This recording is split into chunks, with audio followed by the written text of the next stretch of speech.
that the A's don't have to see Landholm on the mound for the Rockies in this game too.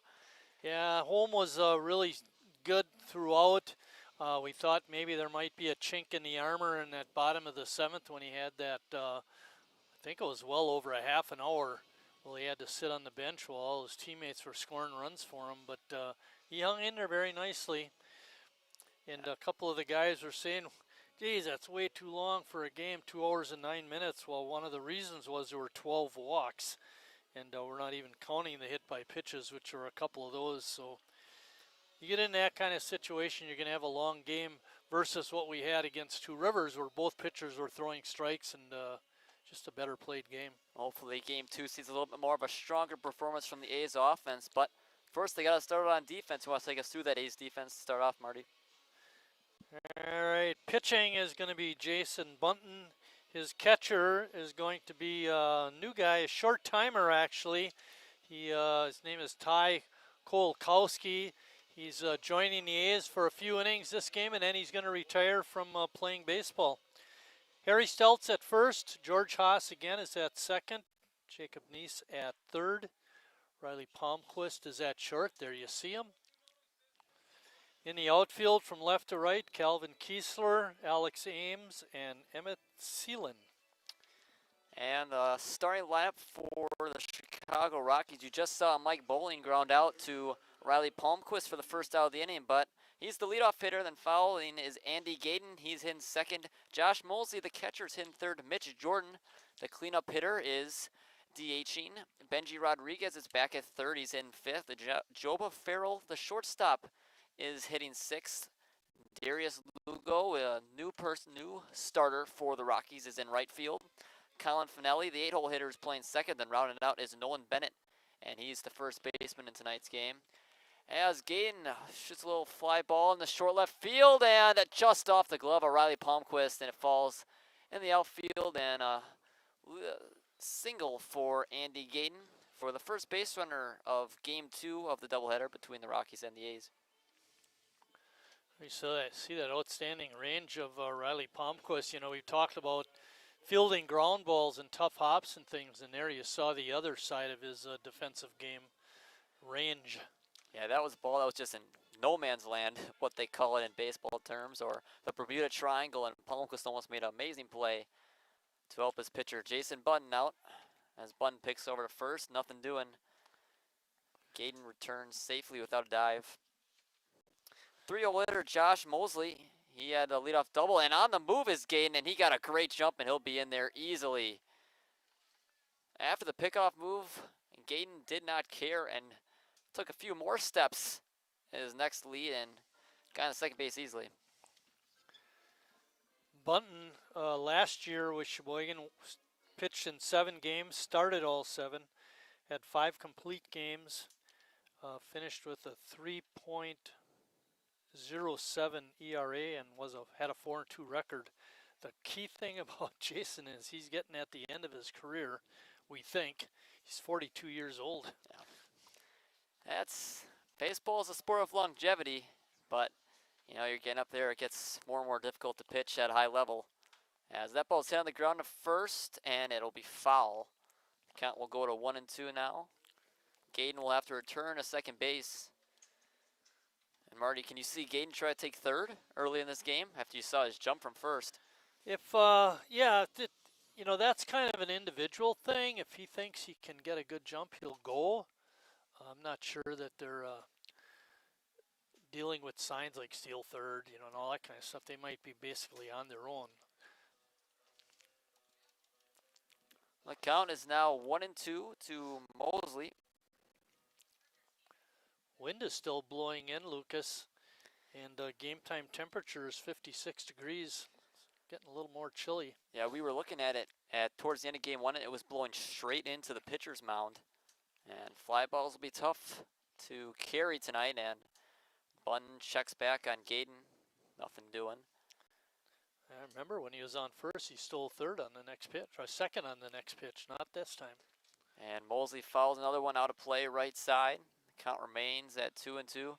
1 out on the Mike Bowling ground out to Riley Palmquist, and then Gayden reached on A soft fly ball in the shallow left field, and Gaines on the run again. Mosley, a perfectly executed hit and run, but Haas is there, and he's gonna overthrow Stell. The run comes in the score, and Mosley will trot in the second base, and 1-0 early for Chicago. Tough play for Haas to get there, but seemed like a pretty routine throw to Stelt.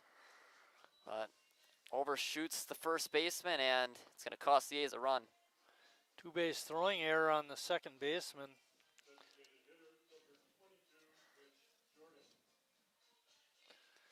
And it's kind of giving a flashback to the 7th inning, the way this top of the first is starting for Chicago. I wasn't thinking that deep. I was thinking it's the way game one started. They scored a run in the first. Yeah. Hopefully that's all it is. First pitch is in there for a strike to the DH, Mitch Jordan. Jordan swings and misses, and the count quickly to 0-2. Jordan is in the same spot, in the same position as he did in game one. He was the cleanup hitter and played DH, and game one saw him go as the pitch is outside, and easily taking third again is Mosley. And so far Chicago's running all over the A's starter Jason Budden. Going back to Jordan's game one as he struck out for the second out. Last season we had mentioned Bunton his fine record of 4-2. He pitched 44 innings, struck out 41 batters, so he had a pretty good there, and only walked 8. So he's around the plate. That's what you want from a pitcher, a guy who can throw strikes, fill up the zone, but not get hit around too hard where it becomes predictable what he's going to throw next. 1-0 count now to Benji Rodriguez, the 5-hole hitter, as Rodriguez hits a soft fly ball in the center field. Under it is Alex Ames for the third out, and the A's concede a run on a throwing error by George Haas, but that's all that happens, as it's 1-0 Chicago through a half an inning.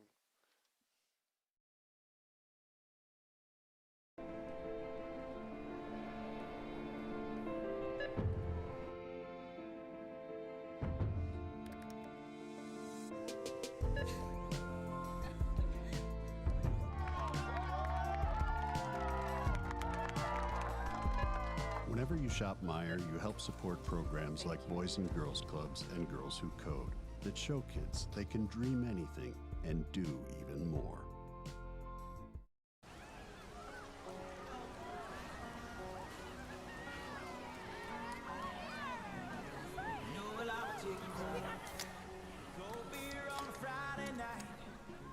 Jeans that fit just right, and the radio.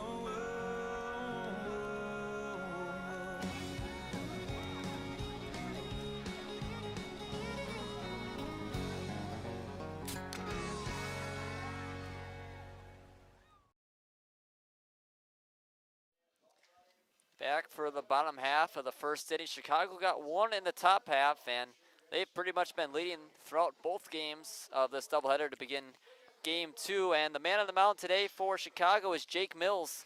And Marty, what's the defense looking like behind him? For the Rockies, they have Mills pitching, Mosley catching. Bennett, who played in the first game, struck out, is at first. Finelli is at second. Farwell is at short. Rodriguez at third. Gayton in left. Bowling in center. And Lugo is in right. That's a change. Last game, Spears played right. Did a good job out there. So pretty much the same lineup.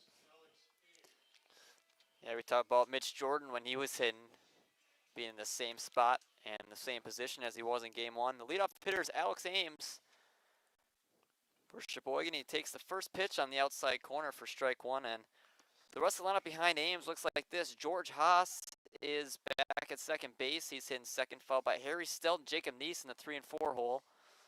And then hitting fifth is Riley Palmquist, the shortstop, followed by Jimmy Jurgensen, who's DHing today. Hitting seventh is Ty Kolakowski, the Addison Brave, who now becomes a Sheboygan A for just the one game today. And then Calvin Kiesler's hitting eighth. He's in left field, and rounded out is the right fielder Emmett Seelan. Ames now sitting at 2-1 count. Next pitch is just high. Brings the count to 3-1. And Ames, game 1, drew 3 walks. Only had 1 official at bat. One of Good the on base percentage, that's for sure, and that's all we've been touting. Ames pops one up on the infield, and it's dropped by the catcher, Josh Mosley.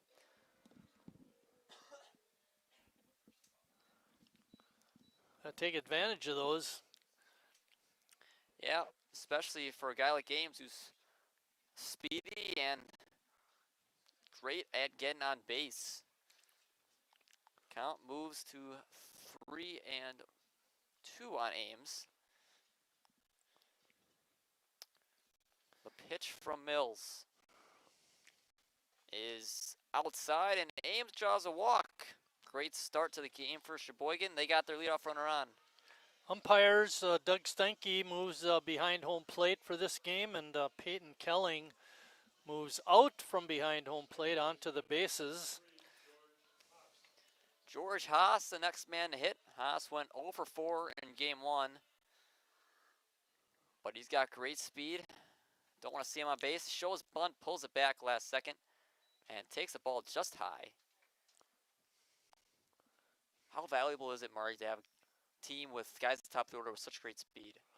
Oh, that's huge. I mean, what's the saying? Speed kills. I mean, you see that at the major league level a lot. You know, it's like Yelich, I think it was last night, going from second to third on a fly ball and then scoring on what was not a very deep fly ball to right. And that all has to do with good speed. And you also see it a lot. We mentioned it with Riley when he ranged out. Couldn't make the play, but he got out there. Speed on defense. That's valuable in all parts of the game. Can make a difference in win or loss, as you just talked about there with Yelich. As I know you're not talking about this kind of speed, but Mizorowski, his speed on his pitches makes a big difference. in more ways than one. 3-1 count now to George Haas, and what a threat it would be to have him and Ames both on the base to start the inning. And oh, wow, a strike outside. Looked like it missed that outside corner, but home plate You know what umpire I gives think, Beth the doubt. Lucas? It missed the outside corner. Full count now, back-to-back full counts for Mills on the mound, and that one's fouled back off the screen. And the count remains full. Haas, that speed that he has, he's using it on defense to make a difficult play in the first inning to get to that ball. But Cost him an error. the easier part, you would think, is the issue there. And the ball hit the shortstop, no chance to double play. The throw across is just in time to retire Haas, and Ames advances to second, but on the fielder's choice from George Haas. Good play by Farrell. Quite important, too, that he recognized right away he did not have a play at second, because if you'd have, hesitated for just a second, it would have been a safe call over at first. Harry hits one into shallow center field. In comes Boley. He's not going to get there. Rounding third is Ames, and he's going to score easily as the ball is cut off, and the A's tie it up 1-1 in the first inning on the RBI single from Harry Stelt. That was a great job by Ames to read the ball in the air and see where the outfielders were and recognize he could take off right away. And as soon as he saw that, he did. And even though it's just a little bump of a single out into short left, right center, he was able to score. And again, Marty, Harry attacking on that first pitch. Yeah, we don't see that very often. And different approach by him. Yep. And it's paying off, at least so far in game 2, as Neese swings and misses. Count is now 1-1. And pitch just in front of the plate. Evens the count up now. 1-1, 1 out in the inning. But the A's have one home in the inning. A lot of ones on the scoreboard. Pretty good One start ball, one for striking Jacob out. to the season, hitting 286. Yeah, 2 for 7 begin his time in 2026 as he takes pitch outside that time. Line scores ones across the board. Both teams scoring 1, and we're in the first inning. Both teams have 1 hit, and both teams have 1 error. as Neese fouls it off right side and out of play. 1 and 2 now to Off the A's garage's third roof and across New Jersey Avenue. Not quite making it to the parking lot across the street. Sean's after it. Looks like he's going to be the first one to get there. 2-2 count now to Neese, and he swings and misses. But it's fouled off. Did not complete the foul tip behind the plate by Mosley.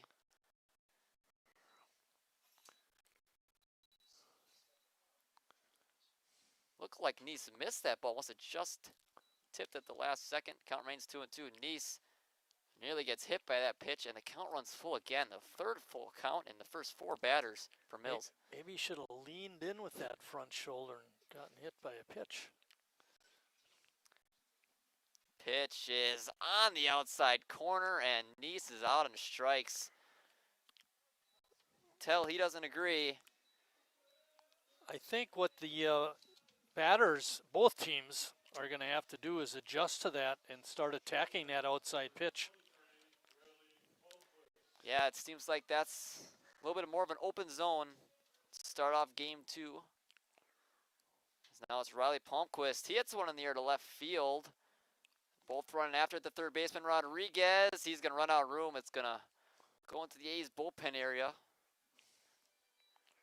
for an 0-1 count to Palmquist. Mills has thrown a lot of pitches in this first inning. Yes, he is. And only a 7-inning game, so it definitely doesn't matter as much as if you're playing 9, but rather have him throw a lot of pitches early, maybe get him out of the game, Yeah, or A's get to offense. him. A's offense struggled to really get anything going. They had a couple chances, multiple innings with the bases loaded, but only able to muster that 1 run. So game 2 would be a time where you'd like the offense to get the bats going a little bit more, get a couple more hits, feed off the starting pitching of Chicago now that you got Landholm out of the game. Lucas, do you watch Major League Baseball on TV? I do. You know, I was thinking this is an adjustment we have to make doing these games, because all those balls that bounce in the dirt, they stay in the game here. Yeah. Or on TV, they always throw them out. And that one's lined, but right at the third baseman, Rodriguez, for the third out. And the A's put across 1 run on the RBI single from Harry Stilt, but that's all they get. 1-1 through 1 here at Wildwood Park.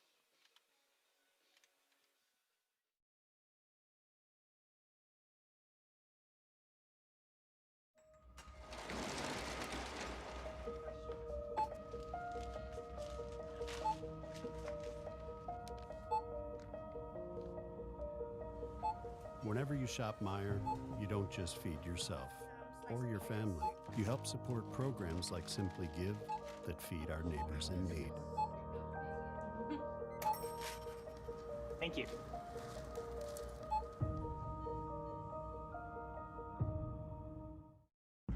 I grew up working in my family's supper clubs. This is where it started with us as far as the fish that we serve at Culver's today. We source the finest cod and batter each fillet by hand and always cook it to order. That beautiful golden brown color and flaky on the inside. The fish fry is a Midwest tradition. It's about families coming together. I love bringing this tradition to guests everywhere. Mom and Dad would be proud. Welcome to Delicious. Wingism number 1, the Flavor Saver.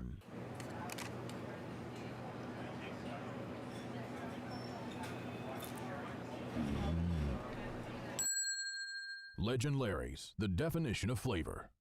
Wingism number 2, the Joker. Then her dad walked in. Dude, we're done eating. Use a napkin. You serious? Yeah. Are you serious? Yeah, I'm serious. Why so serious? Back for the top of the second inning. Joe Bufaro, the first man to step in. He was part of that rally. I mean, all of Chicago's batters were in the 7th inning that brought home 7 runs. He hit twice in that inning, went 1 for 2 at a single. Mentioned about all of them participating in that inning. They sent 12 guys up to the plate. Yeah, that's killer for any pitching staff or any team trying to stay in the game. As We mentioned about the walks and hit by pitches. There were 3 walks, a hit by pitch, and of those 4 batters, of those, 5 batters actually, 4 of them scored. 3 and 1 is 4. 3 of them scored. So anyway, a lot of those free passes. Yeah, it was a long across the inning plate. for A's pitching. The 0-2 pitch this time from Bunton is in the air. It's going to be stopped by Haas. Nice play and Overstel in plenty of time. Stop. That Haas time made he that was one. able to adjust after he picked up the ball, you know, and square his feet to his target and make a more accurate throw. It's a very similar play to the one to Josh Mosley that went past Stelt, but this time Haas makes the play to get the first out of the top of the second inning. And that brings up Darius Lugo, one of the few newcomers to the lineup in game 2, and first pitch pops it up into shallow center field. Under it is Alex Ames, and he makes the catch for the second out. And Bunton has 2 quick outs in the second inning. And that brings up Colin Finelli.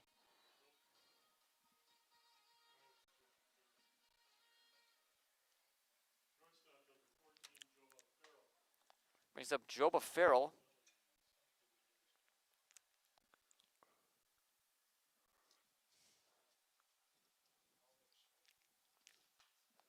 And that ball is foul.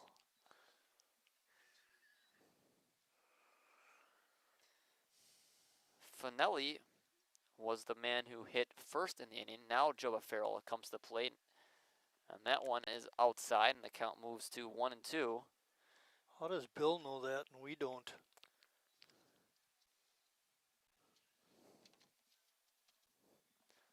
That one is inside on Farrell.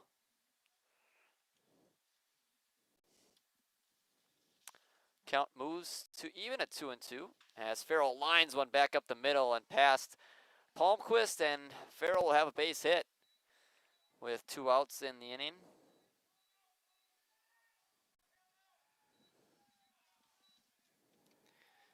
They're giving him a hard time. And Tim Moyer come out to speak with the home plate umpire. Golakowski will go out and speak with Bunton Well, as well. he might be questioning who's batting. And, you know, when they met at home plate, Tim presented a batting order. They did not. You know, we had 2 copies up here. I don't think they ever gave the umpires a lineup. We, on the lineup card that we received, we had Joba Farrell hitting 6th. Right. And not 8th. And Colin Finelli was the 8-hole hitter. But that has since been switched as the second inning has progressed. But the 9-hole hitter remains the same. It's Nolan Bennett, number 34, the first baseman in game 2. 1-0 count to him. And Bennett takes pitch outside. Moves the count to 2-0. Bunton got the first 2 outs quickly before giving up the base hit to Farrell. As one line right back at Bunton for the 3rd out. And despite the base hit, Bunton makes quick work of the Chicago Rockies. And we will head to the bottom of the second inning. Score being 1-1.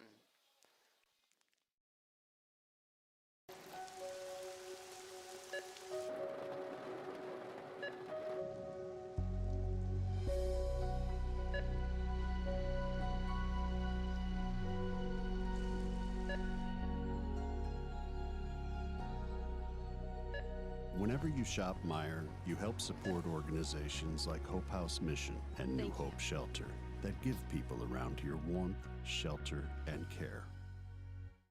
Me smells the great taste of Sheboygan. What does it take to stay in business for 75 years? It's not only featuring USDA choice beef. It's not caring about every single one of our 30 varieties of bratwurst. Nope. After being family-owned for 3 generations, we've learned it's about you. At Miesfeld's Market, we give back to the community, and our customers always come first. Since 1941, we've been feeding our neighbors, so come by and see what we've got today. Wingism number 3, the Peter Heater. Oh, so hot. Oh, so hot! Legend Larry's, the definition of flavor. Wingism number 4, Tea Time. Back for the bottom of the second inning, Jimmy Jurgensen leads it off against Jake Mills. First pitch to Jurgensen is outside. Mills threw a lot of pitches in that first inning, only gave up the 1 run, but he went deep in the counts with a lot of A's hitters. There was also an incident several years ago now. The Brewers had a guy, I think his last name was Young, and Robin Yount was playing at the time. And when they turned in the lineup card to the umpires, he had Young and Young instead of Yount and Young.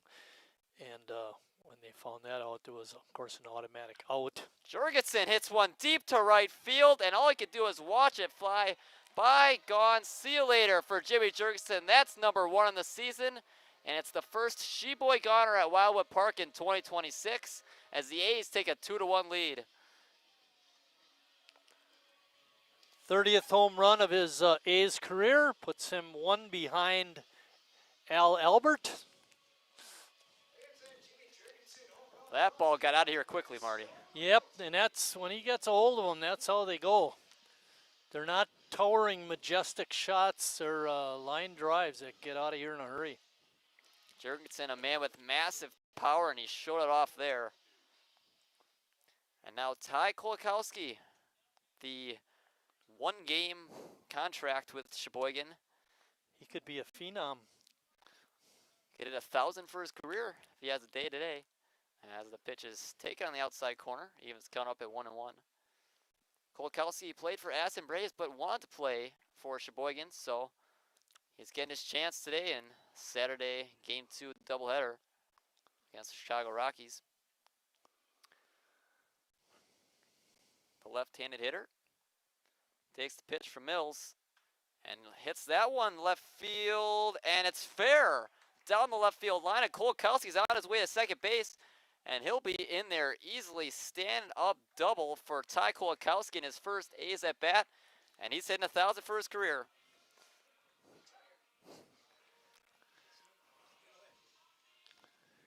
Should have joined us earlier.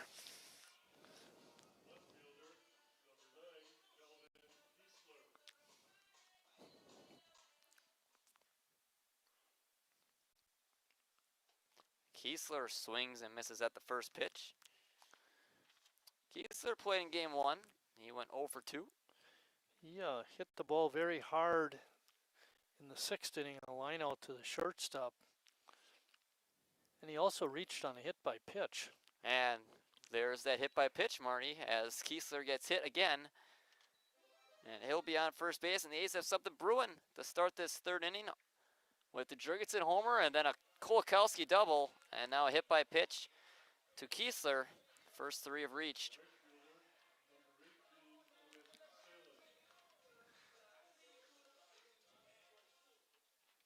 Emmett Salin, 9-hole hitter for Sheboygan. He hits one in the left field. Going back is shortstop. That's going to follow between them, and the bases will be loaded for the top of the order on Alex Ames. Still nobody out in the second inning. The first 4 batters have reached. And this is the A's offense that we're used to. Yeah, exactly. They're not waiting around. We saw it in the 1st inning with Rodriguez. He doesn't throw very hard. And you actually got to wait back to swing because it'll come to you, but not very fast. Now Alex Ames, leadoff hitter, takes one low. Moves the count to 1-0. And again, if you're a pitcher, especially at this level, if you don't throw very hard, you really got to find corners of the zone and make sure that you mix up your pitches if you're not able to blow it past people. Last year, Emmett Salin appeared in 3 games, only had 3 at-bats, and did have a hit. So he was a .333 hitter. And Ames right back up the middle, and that one gets through. In the scores, Kolakowski around third is Kiesler. He'll score easily. And strolling in the third base is Salin, and the A's have a 4-1 lead now in the second inning. Nice to see Alex get a base hit instead of always reaching base on a walk or a hit by pitch. Feels like he's been on base every at bat, but that's just his first hit of the season. And now that brings up George Haas, another Sheboygan A hitter looking for his first hit on the young season. And Haas gets hit by the first pitch, and another base runner for Sheboygan without one retired.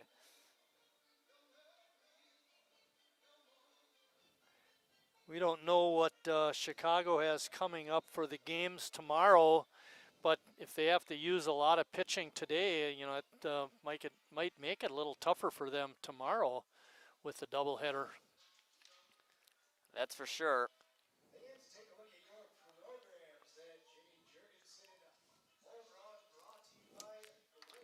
And mound visit now for the Rockies. Quick mound visit, probably just telling Mills to calm down in this situation. Getting hit around a lot of times. Sometimes as a pitcher, maybe you're a little rushed, trying to make pitches that you don't need to make. I think you pretty much explained it. Is if you're not going to throw real hard, you got to get your pitches where you want them. If you leave them in the middle of the plate, you're going to get hurt. Harry Stout, not the man you want to see as a Rockies player with the bases loaded. Already has base hit in the first inning, an RBI single. Still takes that first pitch this time. And takes one low. It gets past the catcher Mosley, but nothing doing on the bases for Sheboygan.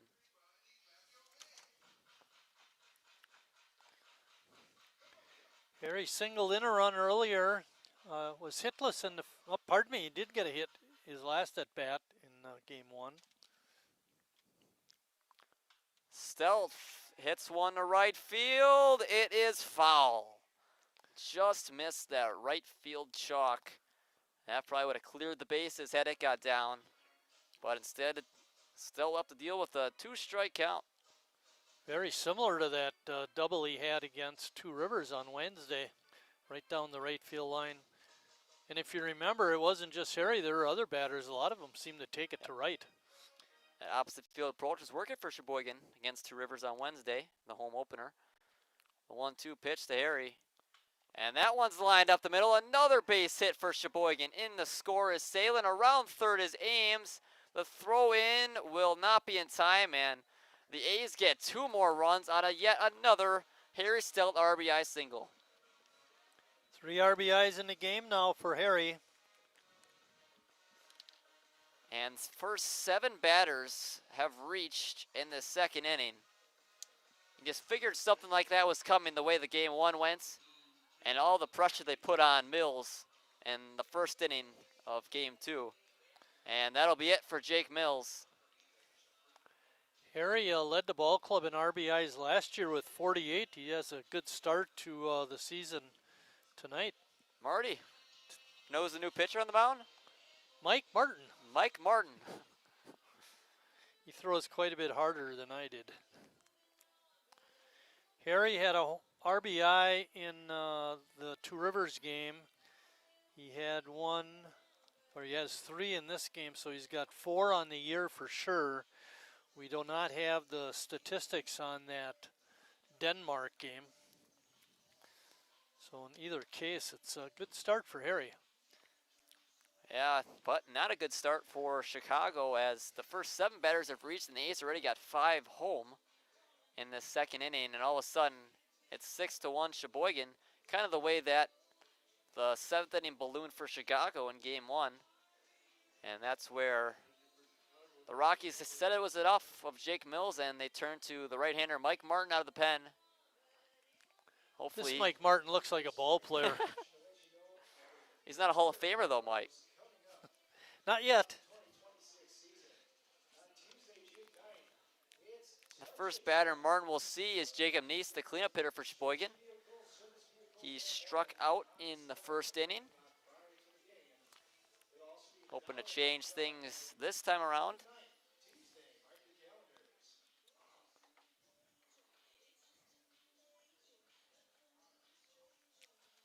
It all started with that Jimmy Jerkinson home run.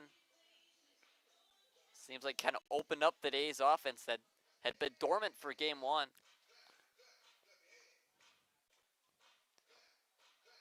He steps up, and it's not been soft contact either in this inning. A lot of hard contact from the A's hitters.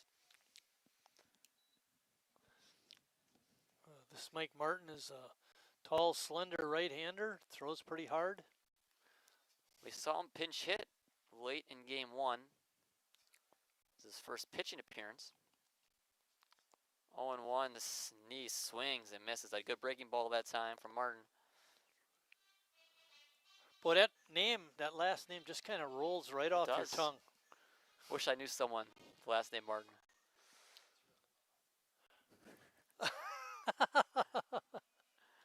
Nees takes a pitch outside, moves the count to 1-2. Still nobody out in the second inning. CJ, would you be more happy if you referred to him as Michael?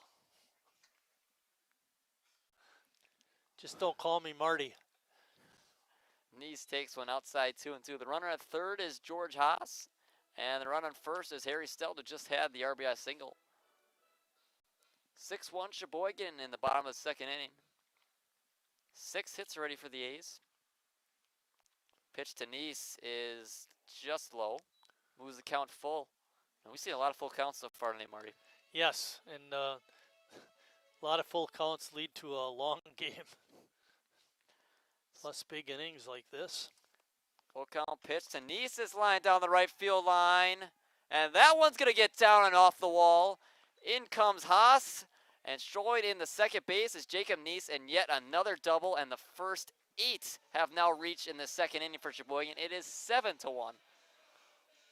Good piece of hitting by Jacob, taking that outside pitch and drilling it to right field. And you're talking about that opposite field approach, Murray. That's it to a T. Right. You know, it actually was pretty cool to watch, too, was Harry cruising into third, saying no further than this.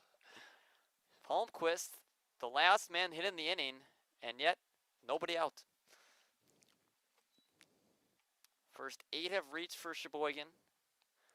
Palmquist lined out to third base his first time. This one's up the middle, and it's picked by Finelli, and it's going to be in time to retire Palmquist, but the A's do score. Harry Stelt strolls in the home to make it 8-1 A's.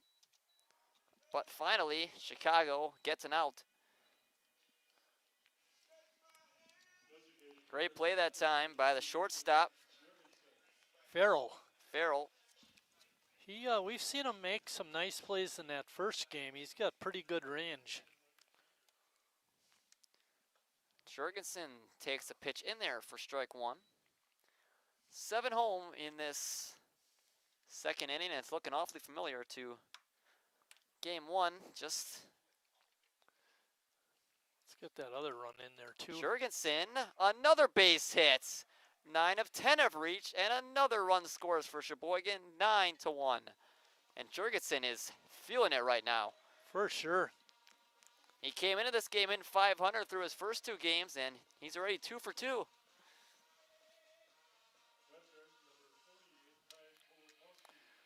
Kolakowski up again. He doubled after Jimmy's home run. Can he keep that 1,000 batting average? Yeah. Ty Kolakowski, second at bat in 2 innings. Maury just mentioned he had that double. Probably didn't think he'd be up this soon. Pitch from Martin, and Kolakowski again trying to go to the opposite field. That's where he got that double in the earlier this inning.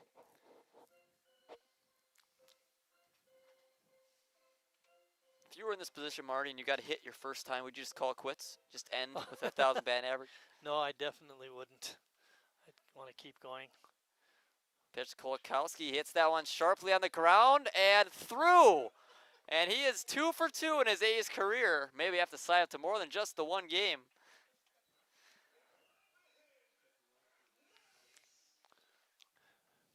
Maybe you'll have to buy all the fans more than just a beer. Maybe it'll be a beer and a hot dog. 9-1 A's in the second inning. And just 1 out, and this is the 12th batter of the inning. Calvin Kiesler, and he takes the first pitch in there. feeling kind of spoiled to get the call this game after what you got in game 1. Yeah, right. Well, we got the right announcer now. Sure. 0-1 to Kiesler, and he takes a good breaking ball in there from Martin. I think Kiesler would be real happy to get a chance to hit instead of getting hit. 9 runs on 9 hits, and we're not even through 2 innings yet for Sheboygan. Calvin Kiesler got hit by a pitch his first time up and takes that one low and inside. Evens is count up at 2-2.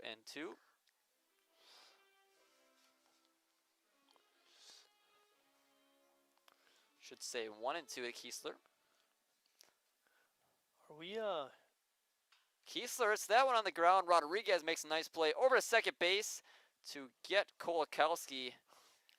And there are now 2 outs and in on the fielder's choice from Calvin Kiesler. the second baseman was late getting to the base. Then when he finally caught the ball, he had to futz around to catch the base, to tag it before the runner did.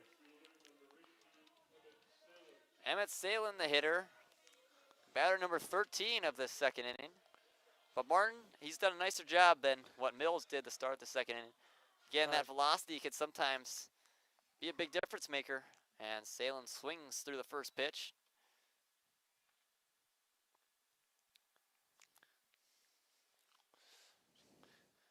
Salin singled and scored earlier. He's 500 hitter in the Sheboygan A's. Salin, slow ground ball to third. Rodriguez, and the throw is offline, but the tag is in time to retire Salin. But not before the A's put up a snowman in the second inning and move the score to 9-1 as we are through 2, as the A's are up by 8.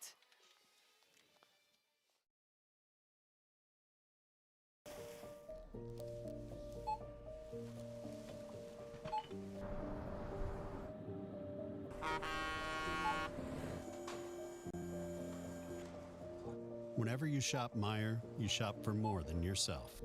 You help support sustainability in all our communities.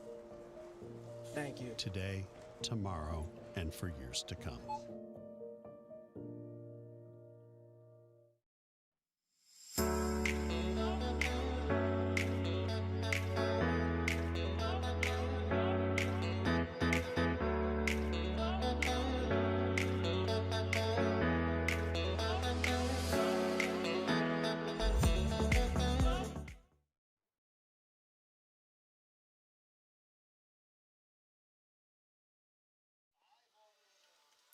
Back for the top of the third inning, and Sheboygan made their pitcher Jason Bunn sit for a long time on the bench.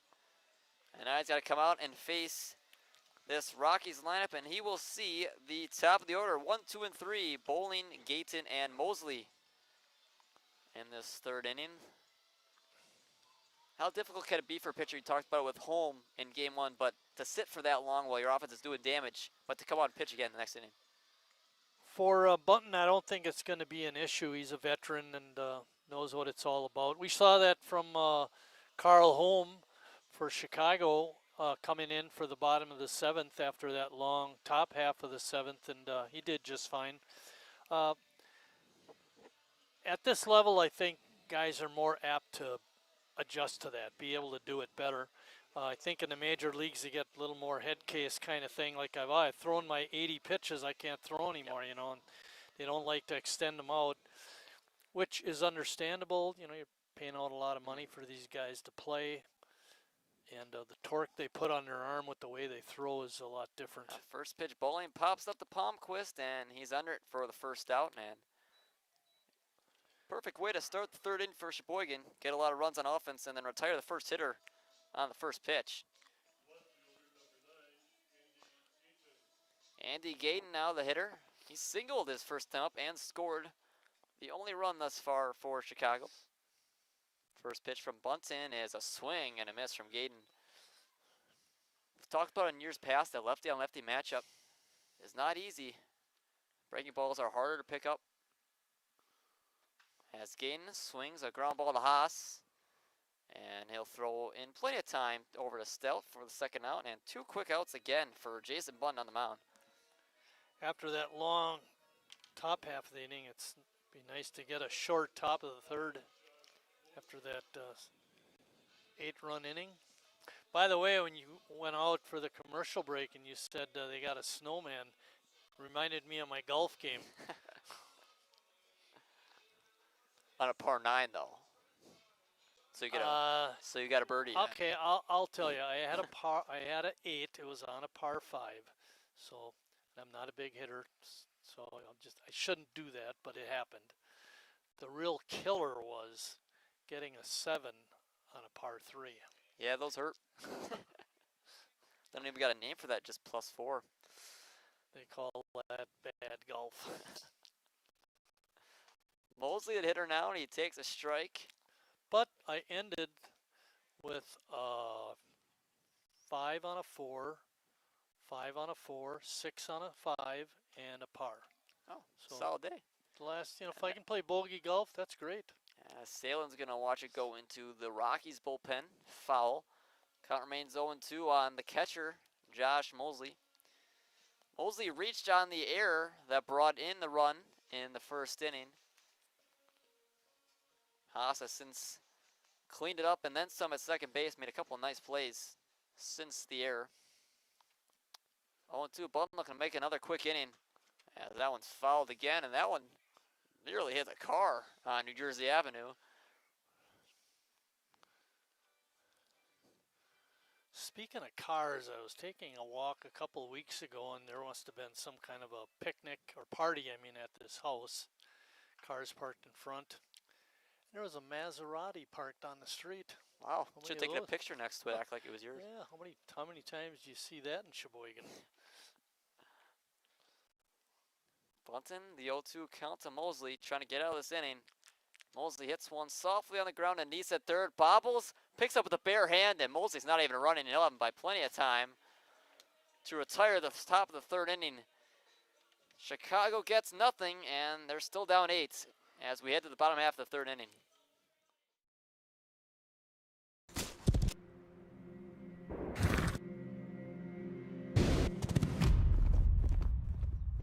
Let me tell you a story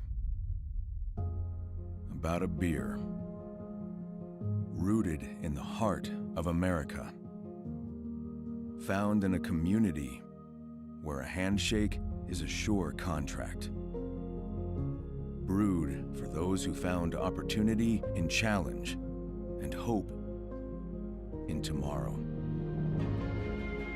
raised by generations willing to sip, share, risk, remember. This is a story bigger than beer. This is the story of the American spirit.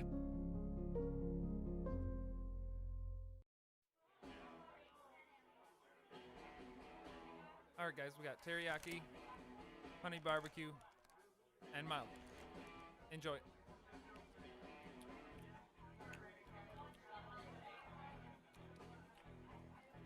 All right, DOA wings, hottest on the menu.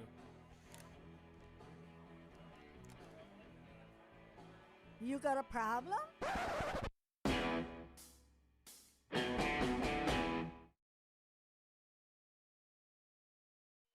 Bottom of the third inning, top of the order due up for Sheboygan. I don't think it could go much better than that second inning, Marty. No, I don't think it can. Plus, we'd like to get home. Well, if they get hit by 10, be done in 5. Yeah, I was wondering that when we were batting through the order in that second inning, if they're playing a run rule. You'd think they would. Yeah. Mike Martin, as you mentioned, still back out on the mound for the third inning. Ames, Haas, and Stelt, the 3 due up.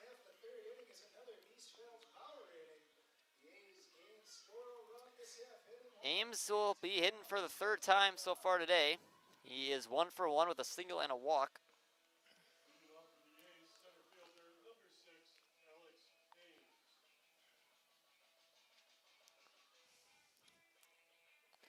This will be Martin's first time seeing Ames, though. Ames saw Mills both of his first 2 at-bats. First pitch to Ames is low, and it's 1-0. Bunton's made quick work of the Chicago lineup. On the other side, it hasn't been nearly as fast as Ames pops one, foul and out of play. 1-1 to him. So Alex reached 3 out of 4 times in the first game, and he's reached twice already in this game. So 5 out of 6 on base. Ames hits one softly to right field, but Lugo is there to make the catch for the first out of the inning. And talk about Ames, he's been walked 4 times just today. Yeah, exactly. George Haas, the hitter. And he was 2 out of 4 in Two Rivers game. We don't know what he did on Friday against Denmark. Haas hits one on the air to shallow infield, and the first baseman, Bennett, is there to make the catch for the second out. And now it's Martin who's making quick work of the A's lineup after we saw Budden do it in the top half of the inning. Brings up Harry Stout. And Harry's 2 for 2, and he's got 3 RBIs in just the third inning. So in the doubleheader, 1 for 4, 2 for 5, 3 for 6. Yeah, I'll take a 500 average any day of the week if you're Harry. Pitch to Harry's right in there for a strike. We're more accustomed to seeing Harry take that first pitch. Harry was the last batter that Mills saw before he was pulled for Martin. I don't know if you've noticed it with Martin pitching. It feels like sometimes he goes to the sidearm release and sometimes he goes over the top. Right, you're absolutely right. And that one, Harry hits one in the shallow left field. Under it is the left fielder, Andy Gayden, for the third out, and Sheboygan goes down in order to end the third inning. We'll head to the fourth, 9-1 A's. The estimated hold time is now less than 96 minutes.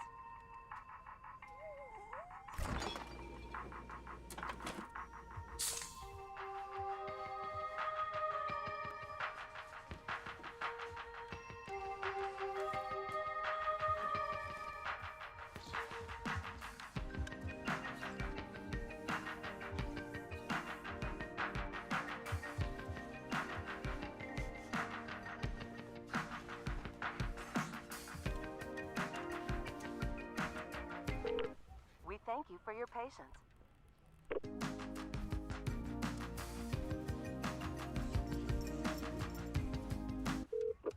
Sorry, are you still there? Yes. Okay, please hold.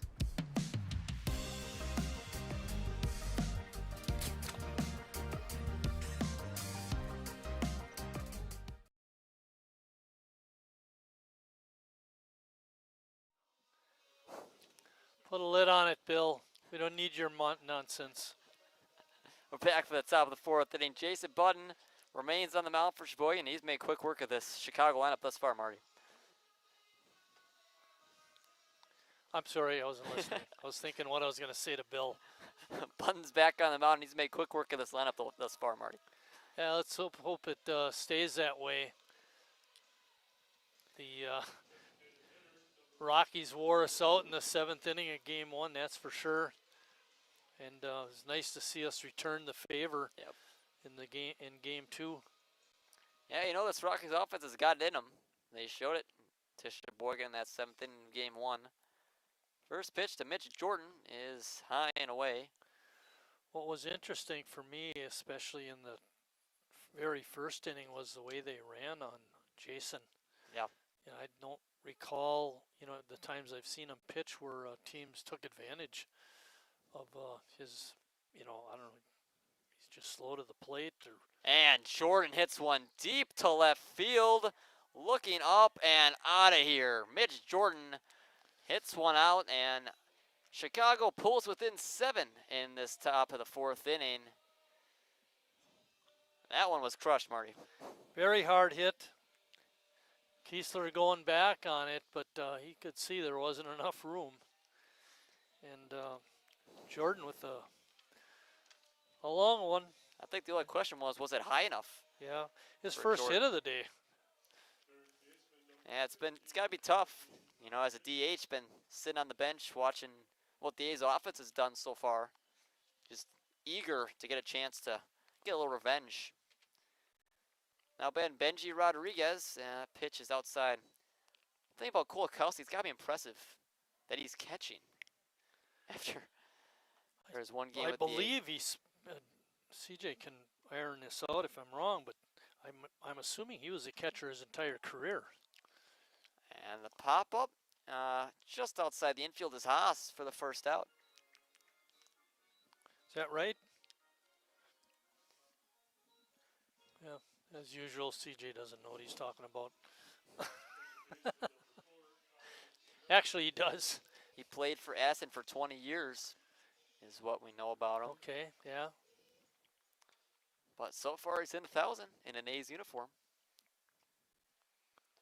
And pitch to You know, and, Farrell. and when I was talking about the stolen bases, I was putting a lot of the blame on Jason. Maybe they know Kolakowski doesn't throw well. We're not too sure about that because we haven't seen him catch before. But there's other factors that involve the running game. Finelli swings and misses. It's 2-1.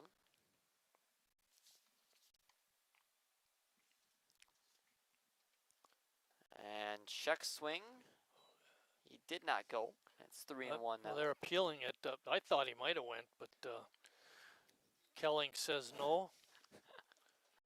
No ABS challenge here. 3-1 to Finelli. We have it right up here in the press box. It's called CJ. Majority vote. Full count now. Finelli at the plate, button on the mound. Swing and a miss. A heavy hack that time, but he came up empty for the second out at the top of the fourth inning.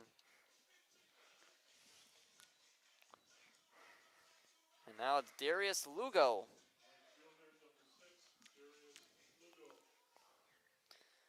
Lugo made a nice catch in right in the third inning. Now he comes to the plate. He's 0 for 1 thus far. Yeah, swing and a miss, and a lot of heavy hacks from the Rockies in this inning. Yeah. Swing like you mean it. He did. They saw their teammate Jordan in a home run. They all want to do the same. Another just heavy hack by Lugo. Maybe a changeup?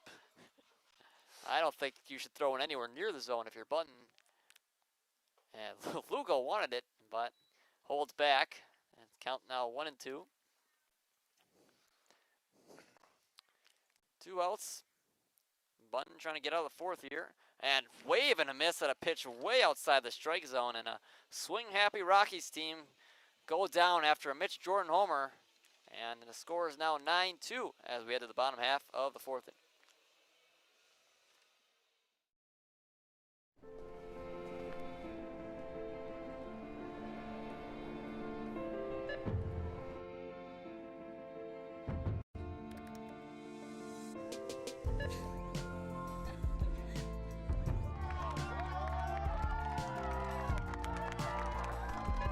Whenever you shop Meijer, you help support programs like Boys and Girls Clubs and Girls Who Code that show kids they can dream anything and do even more.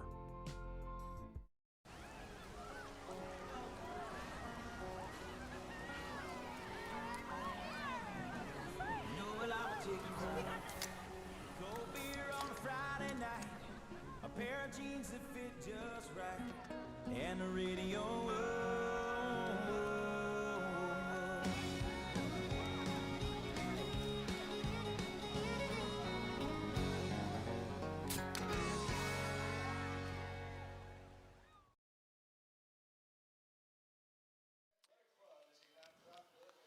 Seeing double in this bottom of the fourth inning. We got Mike Martin in the booth and Mike Martin on the mound. I like the Mike Martin in the booth better. I do too. The Hall of Famer up here, the pitcher on the field. And he'll see 4, 5, and 6, Nice, Palmquist, and Jurgensen in this bottom of the fourth inning. And if the A's could push this to a 10-run lead, they could finish this game off in the top of the fifth inning. Just the guys to do it. These teams play again tomorrow with the first pitch scheduled to be thrown at 1 o'clock.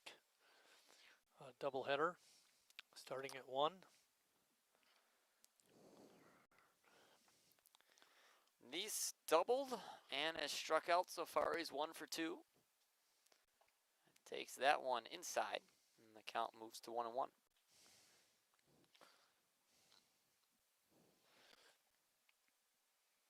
Martin's looked good so far on the mound, Marty. Yes. Another pitch inside. He's took over for Jake Mills, who did not have his best stuff today. 7 earned runs through an inning plus. Did not record an out in the second frame. And soft grounder to the shortstop. Finelli makes a nice play, and Bennett is able to get the tag on Neese for the first out. A couple times Bennett has had to come off the bag and tag an A's base runner, but he's been successful both times. He gets Neese on this try. Bennett showing his ability as a fine fielding and catching first baseman, because some of those throws were really off the mark, and he's still able to record the out. After the A's 8-run inning, as that one is popped in the foul territory, Bennett's under it for the second out. And all of a sudden, Bennett has retired the last 7 A's hitters.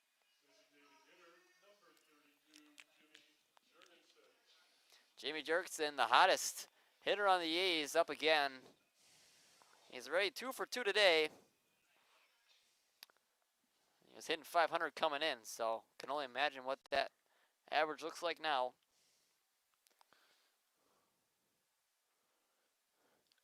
Hit his home run off the Chicago starter, Mills. Single, I believe he blooped a single to left field against Martin. Yep. Count is now 2-0 on him. Wonder if Martin's going to come after him or pitch around Jurgensen. Probably not pitching around down 7, though. And that one is on the outside corner. Good spot that time by Martin. So always my thinking when you're 2-0 as a batter and you're looking, you got to throw a strike, you know, I'd be swinging. There's the Depending swing. on the situation, of course, but. Yeah, there was the swing from Jurgensen. Came up empty, though. Yeah. Change speeds on him. 2-2 with 2 outs. Jurgensen pops one up. Martin calling everybody off, and he makes the catch for the third out, and the A's go down in order for a second consecutive inning as we head to the 5th inning. Score still 9-2 Sheboygan.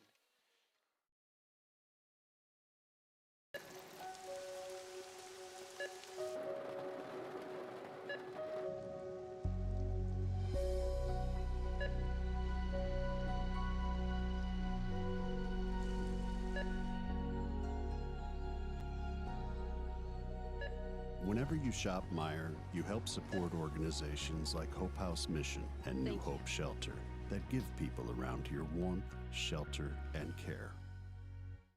Me spells the great taste of Sheboygan. What does it take to stay in business for 75 years? It's not only featuring USDA choice beef, it's not caring about every single one of our 30 varieties of bratwurst. Nope. After being family owned for 3 generations, we've learned it's about you. At Miesfeld's Market, we give back to the community and our customers always come first. Since 1941, we've been feeding our neighbors, so come by and see what we've got today.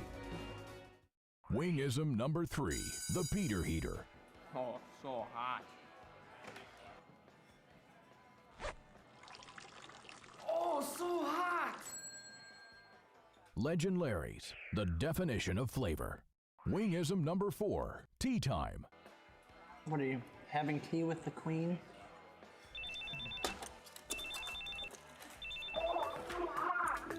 Hello. Nice. Legend Larry's, the definition of flavor. The 5th inning is upon us at Wildwood Park. The A's lead the Rockies 9-2. 8 and 9 and 1 hitters due up for Chicago. Almost said Colorado Rockies. Almost. Very close to saying it. It'll be Joba Farrell, the leadoff hitter. followed by Nolan Bennett, and then Mike Bowling, the top of the order in this 5th inning. Button has scattered 3 hits, one of them being a Mitch Jordan homer. And that one's up the middle, but Palmquist is there. Fields and throws in time to retire the leadoff hitter, Farrell, for the first out.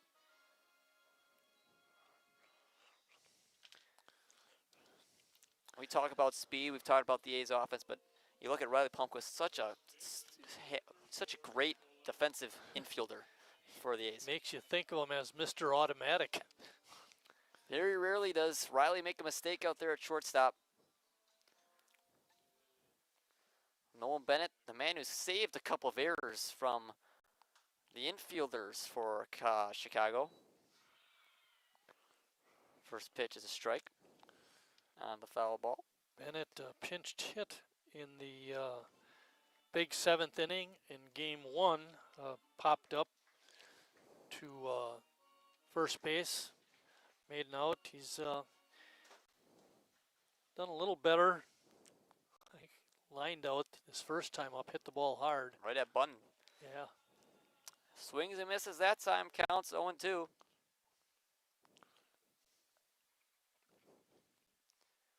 Pitch to Bennett is low, a good block that time by Kolakowski. Count is now 1-2 on the 9-hole hitter in this Chicago lineup, Mike Bowling, in the on-deck circle. For Chicago's sake, hoping that he's in with a runner on base. As that one is popped foul, right side. And it will reach New Jersey Avenue and go into the parking lot across the street. Not quite. Nope, stuck on in the grass. Yeah. Looked like by its path it was going to get there, but just short. We needed the sidewalk. It's kind of like when you use the cart path on your drive. Oh, swing and a miss by Bennett. Another strikeout for Bunton. And another man retired by the A's starter.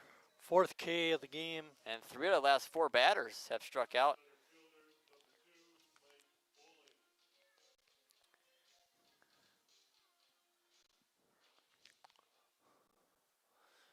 Bowling in his 2 at-bats is grounded short and popped to short. You know, I was thinking about this because you hit and you pitched, Marty. Yes. And well, I batted. Yeah. you've hit a home run in your career, right? Little League. Oh, okay. I thought you hit one. You said you hit one over the wall, I thought. In batting practice, I hit one out to left and right. Look at that. Complete field hitter. But would you rather hit a home run or have a 7 to 8 strikeout game as a pitcher? Home run. Home run? Yeah. I'm trying to think of a number of strikeouts that'd be like convincing enough to switch it. As that one is off the glove of Palmquist in the shallow center field, and Bowling will get in the second. Give a base hit on that one. Tough play for Palmquist. 2-bagger. Stand-up double. And the ball that barely got out of the infield. Well, good job by Mike Bowling to run hard out of the box. Yeah, especially down 7 runs. We saw Mosley get thrown out at first base because he wasn't running hard earlier in the game. So it's positive for Chicago to see some of their players still trying to put in that effort. And what is looking like a blowout right now. As that one hits the back of Andy Gayton, and he'll be on base. And all of a sudden, 2 men on for Chicago with 2 outs after Button retired the first 2 batters. I'll bring up the before-mentioned Josh Mosley. Here's the case where it's nice to have a 7-run lead. 7-run lead. A lot of times, obviously, you don't have to say it as much with Bunton because of how experienced he is, but just say throw strikes. Yes. That's your thing. If you give up a solo home run, you give up a solo home run. It's not going to kill you. What you don't want to do is let them chip away. Exactly. Late enough in the game where hopefully chipping away won't do enough good for Chicago. 2 outs in the inning. Josh Mosley's on with runners on second and first. Bowling the man at second and Gayton on first. As hits this one foul and way out of play right side. That one will get to the parking lot on across New Jersey Avenue. Count is 0-1 on Josh Mosley. A swing and a miss that time. Good breaky ball by Bunton. Had Mosley fooled.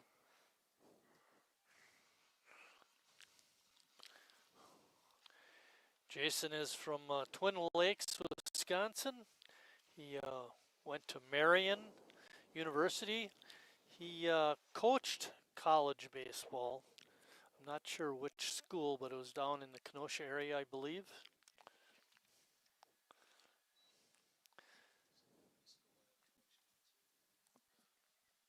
So it goes 6-3, 195. 1-2 pitch as Bowling slipped as that one's down the right field line and foul. If Bunton would have turned around, he would have had Bowling hung out to dry. As he slipped, trying to take his lead.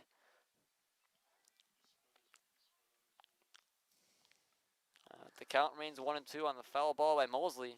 Would have been interesting to see if the ball was in play, how the pace running would have looked for Chicago. And the further down the line you get, it seems like it narrows a little bit.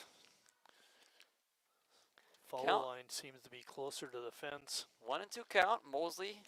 And this time, Bunton looks back to second base, but the ball trickles into the outfield, but no advancement from either Chicago runner. Score still 9-2. We're in the top of the fifth inning. 4 hits so far for Chicago. One of them coming in this inning on a Mike Bowling double. Pitch from Bunton is low. Nice block that time again by Kolkowski. He's a really solid catcher defensively. He is, and long career, he's learned his craft. 2-2. And on the move is Bowling, and Bunton doesn't even notice as that one is popped, and the bat is chucked by Mosley into the dugout as the right fielder Salin makes the catch. Mosley shows his frustration as the score remains 9-2 through 4.5 at Wildwood Park.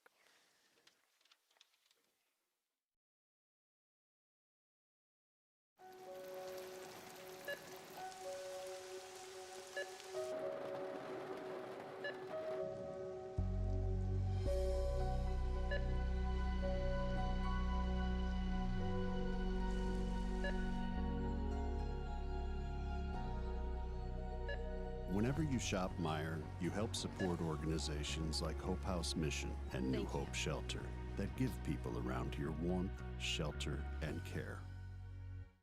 Me spells the great taste of Sheboygan. What does it take to stay in business for 75 years? It's not only featuring USDA choice beef. It's not caring about every single one of our 30 varieties of bratwurst. Nope. After being family owned for 3 generations, we've learned it's about you. At Miesfeld's Market, we give back to the community and our customers always come first. Since 1941, we've been feeding our neighbors, so come by and see what we've got today. Wingism number 3, the Peter Heater. Oh, so hot. Oh, so hot. Legend Larry's, the definition of flavor.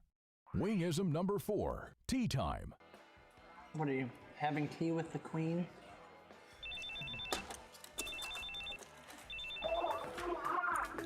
Hello. Nice. Legend Larry's, the definition of flavor.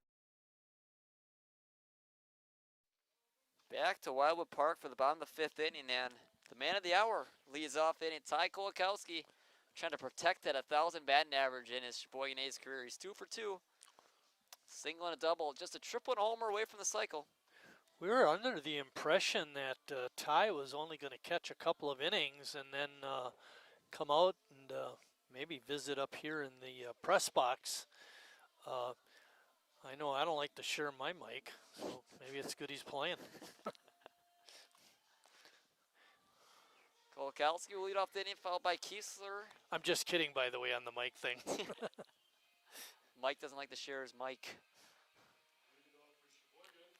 It'll be Ty Kolakowski, Calvin Kiesler, and Emmett Salin. 7, 8, and 9 in the A's order to see see Mike Martin again for this bottom of the 5th inning. He's been shut down, Marty. He's pitched a nice game, and he's certainly provided that. And Kolakowski hits one to right field, but right in the tracks of Lugo, who ends up making the catch. Kind of moved it last second, but is able to come out with it for the first out. And Lugo looked a little shaky on a fly ball out to him earlier, and he looked even more shaky on that fly ball. yes, right now Kolakowski will have to deal with a 667 batting average in his A's career. I was going to say about Mike Martin is that he's providing that bridge from that second inning, deep into the game now, where they haven't had to use a lot of other pitching. And he's retired 9 in a row. Ready to face Kiesler. Kiesler hits one foul, right side. In game 1, you talked about having not given up a hit for so long, and all of a sudden they score 7 runs. In this game, you're mentioning how Martin is retiring 7, 8, 9 batters in a row. Let's get a hit here, Lucas. Get 3 runs here, and the A's can Give us walk the it off. Give the A's the magic. I'm trying my best. It's 2-1 now. Kiesler 1 down in the inning after Kolakowski lined out. Martin's pitch is outside and past Mosley behind the plate. Jackson Tillman is really bummed out this doubleheader. There have been so many foul balls, and the Chicago Bat Boys are just a little more on the ball, and they're getting a lot of them that Jackson would love to have gotten. Hits one to right center field. Lugo and Bowling going after. It'll be Lugo to make the catch for the second out. That one he looked a little more comfortable on. Much more, right, and that's his third putout of the ball game. So he's been busy. And I brought up Evan Salin. He's 1 for 2 with a single and a ground out to third baseman Rodriguez on a play he nearly beat out if it weren't for the acrobatics of the first baseman Nolan Bennett to make the tag on him. On our roster sheet, Lucas Emmett is listed with the catchers. He's from Eden, Wisconsin, attends UW Stevens Point. So he's a versatile piece, only 19 years old. He's a young kid. 2-0 to the 19-year-old as he hits that one to right field. Lugo again dives and makes the catch. And we were talking about him looking uncomfortable after his first put out. And man, the next 2 did he look comfortable and then some to put away the A's in the 5th inning. We get to the 6th, 9-2 Sheboygan.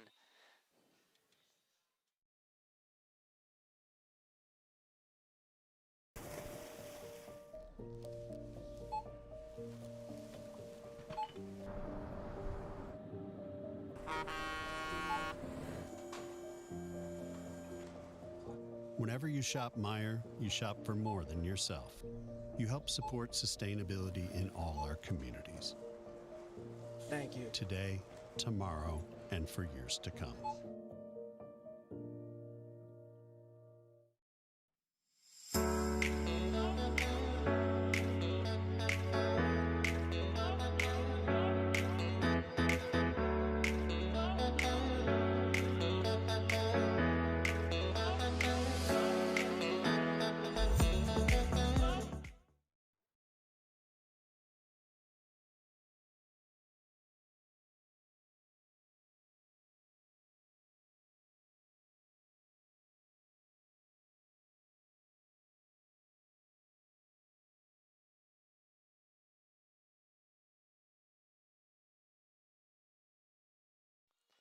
Back for the top of the 6th inning here at Wildwood Park. It's Jason Button again on the mound for Sheboygan.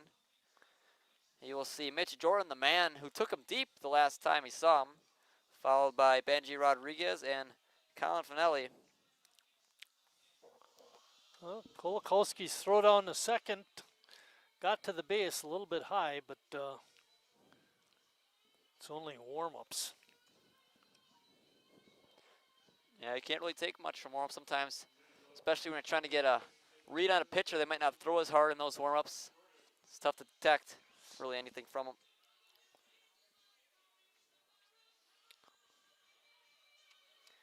But it's Mitch Jordan in there. He'll lead off the 6th inning. Sounded like a little bit of Queen between innings. I think it was. I do. Yeah, I think you're right. 0-1 on Jordan. That one is low. And gets past Kolkowski, but no runners on, so doesn't make a difference. Casper's there to pick up for Sheboygan.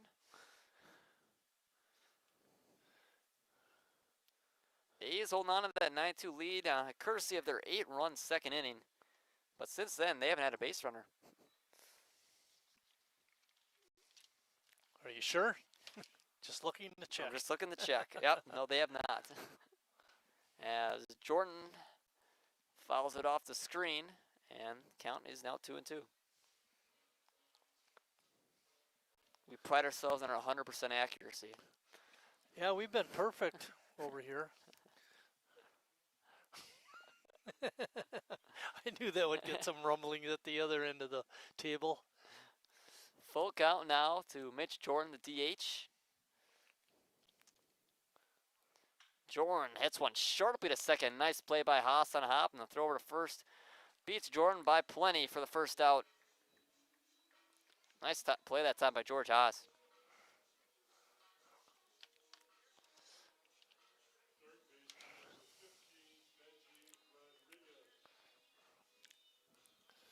Benji Rodriguez now, the 5-hole hitter for Chicago. Benji's looking for his first hit today. 0 for 2, and Benji fouls one, and it'll get to the seats. Maybe a little past the seats. You see where that one landed? No, I didn't. I was looking for it. for it. Didn't hit on the roof. Yeah, I was looking for it. I didn't see where it dropped. 0-1 pitch. Bunt into Rodriguez. That one just fouled down the line. Nice is ready to make the play on it anyway. Speaking about not seeing it, before I went golfing on Wednesday, I went to the range and hit some on Tuesday. And a good third to almost half the balls I hit, I didn't see where they went. Yeah, it's tough. I just have a hard time now tracking the ball. And when we go out, and our group will always say, keep your eye out. see if somebody can see where it goes. Got to get like a neon And ball. I'm not the only guy, we're all like that. Got to get a neon ball maybe. Easier to see in the air. Yeah. 1-2 pitch to Rodriguez. He pops one up on the infield. Palmquist moving his way over, but Bunton is there to make the catch for the second out.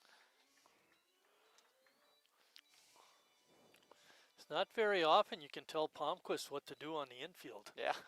Normally a shortstop gets free reign over the infield, but I guess the pitcher is #1 overall today with Jason Button. And then I'll bring up Colin Finelli. Shortstop. Finelli, a swing, and fouls it back. He had a couple of heavy hacks his last time up. Right, I remember that. Don't get cheated. 0-1. That one is high. Evens count up at 1-1. Just 4 hits. I mentioned this early in the game, before the game actually, that Bunton made 7 starts last year and had 5 complete games.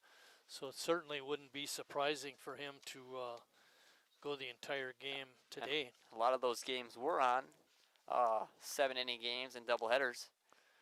And I also, if I remember correctly from Tim, Bunton's time with the A's this summer might be limited to the first month or so, and then he'll be gone.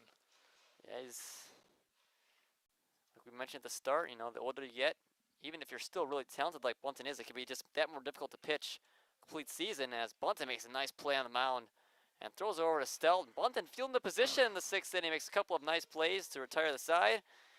And the A's are 3 outs away from completing a split with the Chicago Rockies. We'll head to the bottom of the 6th inning, and the A's are coming up. Less than 96 minutes.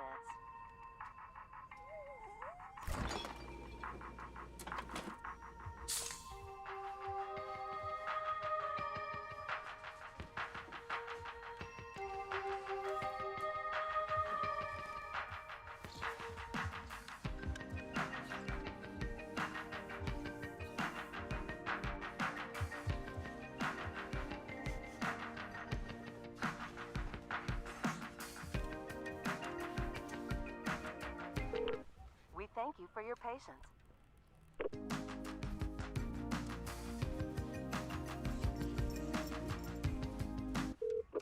Sorry, are you still there? Yes. Okay, please hold.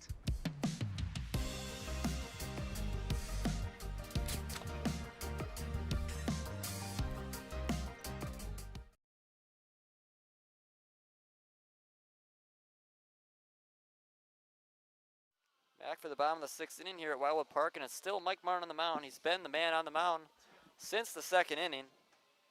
And he'll see the top of this A's order. He's retired the last 11 hitters. It'll be Alex Ames, George Haas, and Harry Stout, the three that he'll see.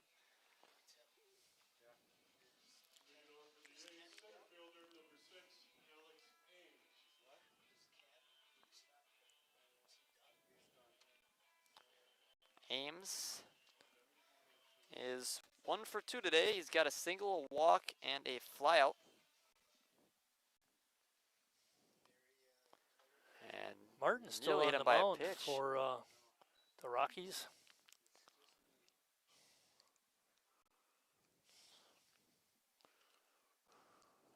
Oh, 0-1 to Ames is low. Count evens up at 1-1. Ames having a rough day today. He only got on base 2 out of 3 times.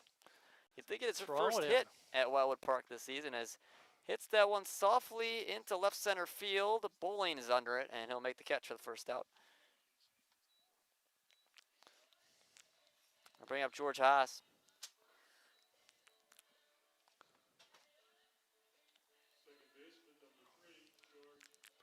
Haas still looking for that first hit as a Sheboygan A, and the way Martin's rolling right now, it's gonna be more difficult.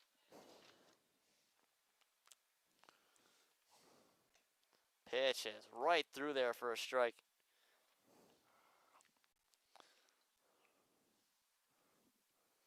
No 1 pitch to Haas is hit on the ground slowly. Rodriguez takes down Hop and throws over to first in time to retire Haas for the second out of the bottom of the 6th inning. And that'll bring up Harry Stout. That was a nice Sunday hop for Rodriguez. You know, if that ball stays down, it's going to be a much tougher play. Sometimes this field can be very helpful, and other times it can really hurt you. Harry Stout's got 3 RBIs, 2 for 3 today.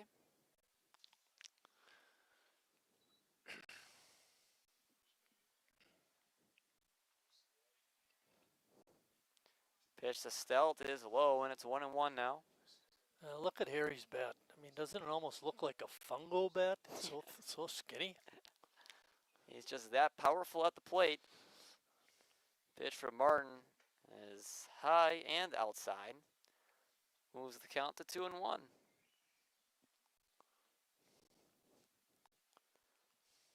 Two 1 pitch is low again, and still working that count. Doesn't matter what the score is. You're never going to go at bats in baseball. Denny and Donna Moyer were here earlier, attending the games, and I see they are gone now, but that was nice. Went down and saw Donna and Denny. They're doing fine. Good to see them. Stout draws the walk. Bring up Jacob Neese.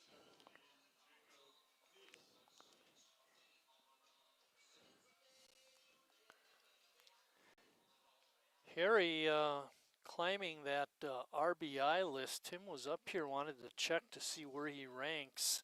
If he's moved up past any of the other people ahead of him. Neese takes one and back pick of Stealth at first, but he's back in there safely. Counts 2-0 on Neese. Trying to extend this 6th inning to Palmquist, who's on deck. Neese wave and a miss. 2-1 now. That was a real nice pitch by Mike Martin.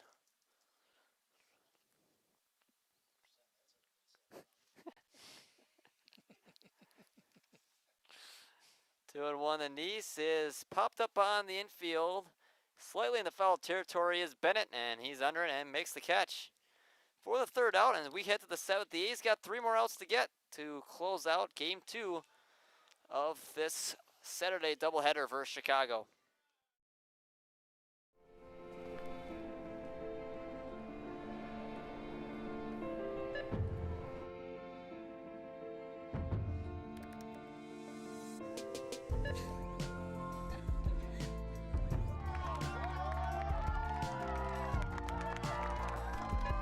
Whenever you shop Meijer, you help support programs like Boys and Girls Clubs and Girls Who Code that show kids they can dream anything and do even more.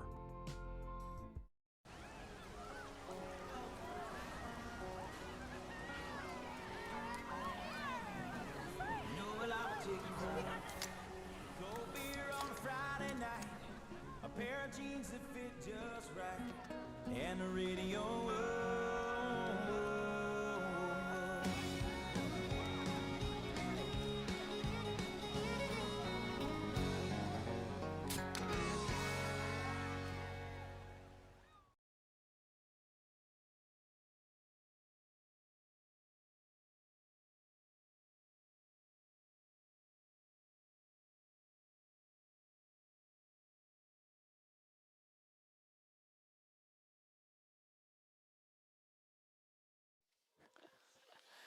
Top of the 7th inning here for Sheboygan. The Kim A's was up here and he was checking out like runs batted in, but what it is hits. Runs scored. Harry has scored. We've got him for 2 runs scored on Wednesday. I think he was looking at hits, Marty. Hits. Nope, right here. He's tied Randy Wilkie with 504 runs scored. He's one behind. And he's very close. Trails him by 3 in the book. And he had a hit, 1 there, 2, 3, 4, 5. So he is ahead of Lee Wettenkamp with 758 hits. Lee has 757. The other category where he was close. As Salem makes the catch for the first out. Hard line drive by Lugo, but it goes for nothing. The other area were walks. Harry has 492 coming in. Dave Gare, who is second on the list to Gene Mand, has 518. So that's only 26 walks for the season, and he would pass Dave. And that's certainly doable. Yeah, especially for a hitter like Harry. Exactly. He's going to see a lot of pitches outside the strike zone. As we got a pinch hitter, Todd Goronsky. He was a new 8-hole hitter for the Rockies late in this game, down 7 runs. Try to give him a little bit of a spark of offense. As that one's hit softly on the ground to Palmquist, and he'll have plenty of time to get it over to first base, and he does for the second out. 1 more out needed for Sheboygan and 1 more out for a Jason Button complete game. And the man in the way of that is Nolan Bennett, the 9-hole hitter.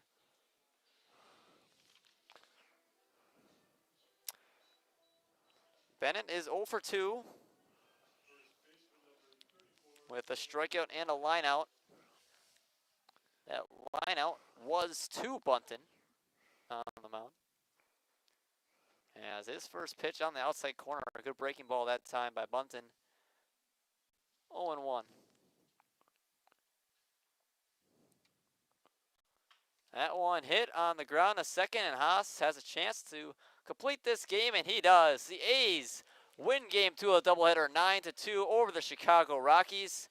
And Marty, was just a great offensive showing, especially early. It was overdue. They didn't hit the ball very much in game 1. They didn't hit the ball a whole lot against Two Rivers, even though they got the win. So it was nice to see them offensively break out. And the A's will be back here tomorrow at 1 and 3 for another doubleheader against the Chicago Rockies team. But until then, we'll see you next time from Wildwood Park. For Lucas Scholz and Mike Martin, we'll see you next time.